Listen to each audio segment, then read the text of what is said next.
हाय, good morning everyone. कैसे हैं आप लोग?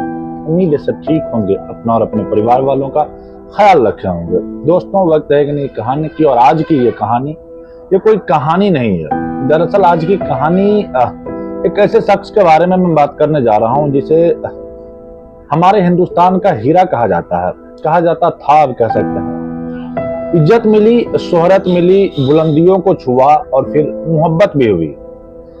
बिजनेस टाइकून रतन टाटा को अपनी जिंदगी में वो सब कुछ मिला जो एक इंसान चाहता है, लेकिन एक ऐसी चीज थी जिसका मलाल शायद उन्हें ताउम्र रहेगा।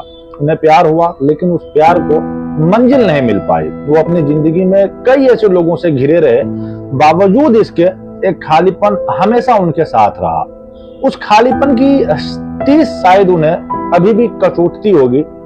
रतन टाटा ने खुद इस बात का जिक्र किया था कि वो कई बार शादी के करीब पहुंचे, लेकिन वक्त और हालात को शायद ये मंजूर नहीं था। लॉस एंजलिस में, जिसे हम एलए कहते हैं, अमेरिका में है ये, उन्हें एक प्यार हुआ, लेकिन उनका वो प्यार 1962 के भारत और चीन युद्ध की भेंट चढ़ गया। वो लड़की शादी करने ही वाले थे उस लड़की से, तो उनकी दादी की तबीयत खराब हो गई और उन्हें वापस भारत लौट करके आना पड़ा रतन टाटा को। और लड़की के माता पिता ने उनकी प्रेमिका को भारत भेजने से इनकार कर दिया था, और इस तरह टाटा साहब की मोहब्बत अधूरी रह गई। आज की कहानी में हम एक ऐसे शख्स के बारे में बात करने जा रहे हैं जिनके बारे में कहा यह जाता है कि 30 से अधिक स्टार्टअप में उन्होंने निवेश किया था, जिसमें से अधिकांश व्यक्तिगत क्षमता में और कुछ अपनी निवेश कंपनी के माध्यम से किए गए थे। रतन टाटा के बारे में आज मैं बात कर रहा हूं, जिनका जन्म 28 दिसंबर 1937 को ब्रिटिश राज के दौरान, जो उस वक्त में बॉम्बे हुआ करता था, जो कि अभी के वक्त में मुंबई है, वहीं का एक पारसी परिवार में उनका जन्म हुआ था। वह नवल टाटा के बेटे थे, जिनका जन्म सूरत में हुआ था, और बाद में उन्हें टाटा परिवार में गोद ले लिया गया था। 1948 में जब टाटा 10 वर्ष के थे, तब उनके माता पिता अलग हो गए थे, और बाद में उनकी दादी के द्वारा उन्हें गोद ले लिया गया था। उसके बाद बताया जाता है कि रतन जी टाटा की विधवा थी एक, नवाज बाई टाटा ने उनका पालन पोषण किया और उन्हें फिर बाद में गोद ले लिया।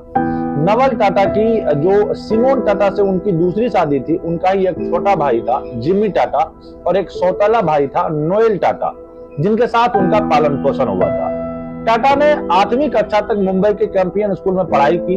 उसके बाद उन्हें मुंबई के कैथरोड और जॉन कॉनन स्कूल शिमला में, बिशप कॉटन स्कूल और न्यूयॉर्क शहर में रिवरडेल कंट्री स्कूल के बाद उन्होंने वहीं पे पढ़ाई की, जिनके बाद 1955 में स्नातक की उपाधि प्राप्त की। हाई स्कूल के बाद टाटा कॉर्नेल विश्वविद्यालय गए और वहां से स्नातक की उपाधि प्राप्त की। 1959 में वास्तुकला में स्नातक की डिग्री, कॉर्नेल में रहते हुए एक अल्फा सिग्मा की बिरादरी में शामिल हो गए। 2008 में रतन टाटा ने कॉर्नेल को $50 मिलियन का दान किया था, जिससे वो इतिहास में विश्वविद्यालय का सबसे बड़ा अंतरराष्ट्रीय दानकर्ता बन गया था। 1970 के दशक में रतन टाटा को टाटा समूह के प्रतिबंधित पद पर नियुक्त किया गया था। वो शुरू में सहायक कंपनी के नेशनल रेडियो एंड इलेक्ट्रॉनिक्स को पुनर्जीवित करने में सफल रहे थे, लेकिन आर्थिक मंदी के दौरान यह विफल हो गई थी। 1991 में JRD टाटा ने टाटा सन्स के अध्यक्ष पद से इस्तीफा दे दिया और रतन टाटा को अपना उत्तराधिकारी नियुक्त किया गया था। प्रारंभ में रतन टाटा को विभिन्न सहायकों कंपनियों को प्रमुख से मजबूत प्रतिरोध का सामना करना पड़ा, जिनके पास वरिष्ठ टाटा के नेतृत्व में महत्वपूर्ण परिचालन स्वायत्तता थी।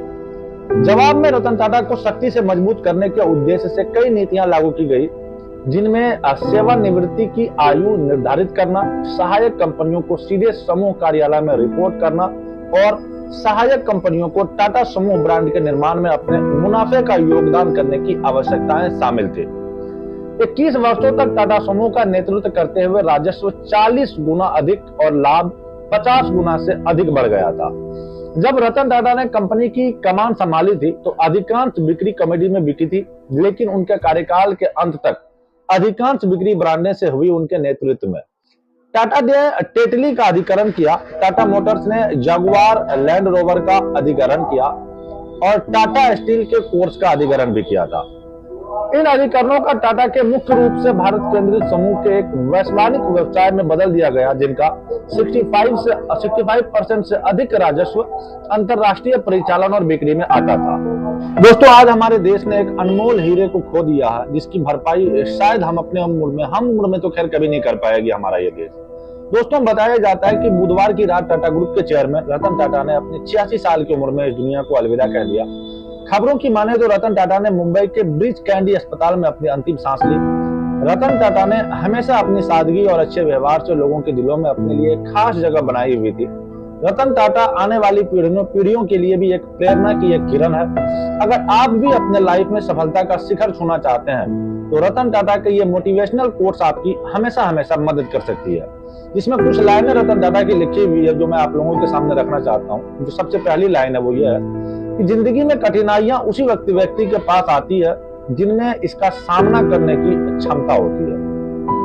उसके बाद अगर हम उसकी दूसरी कोट्स की तरफ चलें तो उन्होंने की कलम के द्वारा ये लिखी गई लाइनें हैं कि ये दुनिया जरूरतों के हिसाब से चलती है। सर्दियों में जिस सूरज का लोगों को इंतजार रहता है, गर्मियों में उसी सूरज का तिरस्कार होता है। आपकी कीमत तब तक है जब तक आपकी जरूरत है। तीसरी लाइन, सबसे बड़ा जोखिम कोई जोखिम नहीं उठाना है। एक ऐसी दुनिया जो तेजी के साथ बदल रही है, एकमात्र रणनीति जो विफल होने की गारंटी है वो है जोखिम न लेना। चौथी लाइन थी, तुम्हारी गलती सिर्फ तुम्हारी गलती है, तुम्हारी असफलता भी सिर्फ तुम्हारी है, किसी को इसका दोष मत दो, अपनी इस गलती से सीखो और जीवन में आगे बढ़ते रहो। पांचवी लाइन है, दूसरों की नकल करने वाले व्यक्ति थोड़े समय के लिए सफलता तो प्राप्त कर सकते हैं, लेकिन वो जीवन में बहुत आगे नहीं बढ़ सकते हैं। छठा लाइन है कि मैं सही फैसला लेने में विश्वास नहीं करता, मैं फैसला लेता हूं और फिर उन्हें सही साबित कर देता हूं। सातवां, लोहे को कोई नष्ट नहीं कर सकता, परंतु उसका अपना जंग उसे नष्ट कर सकता है। इसी तरह कोई भी व्यक्ति किसी को नष्ट नहीं कर सकता, लेकिन उसकी अपनी मानसिकता ही ऐसा कर सकती है। आठवां लाइन थी, अगर आप पर लोग पत्थर मारते हैं तो उन पत्थरों का इस्तेमाल कर अपना महल बनाने में आप कर लीजिए। नौवां लाइन था कि जीतने का एकमात्र तरीका यह है कि हारने से कभी न डरे। 10वां लाइन थी उनकी और सबसे आखिरी कोट सही है, सबसे बड़ी असफलता है प्रयास न करना। यही थी रतन टाटा की 10 कोट्स जो आई होप कि आपको अपने लाइफ में कुछ अचीवमेंट पाने में आपकी मदद कर सकती है।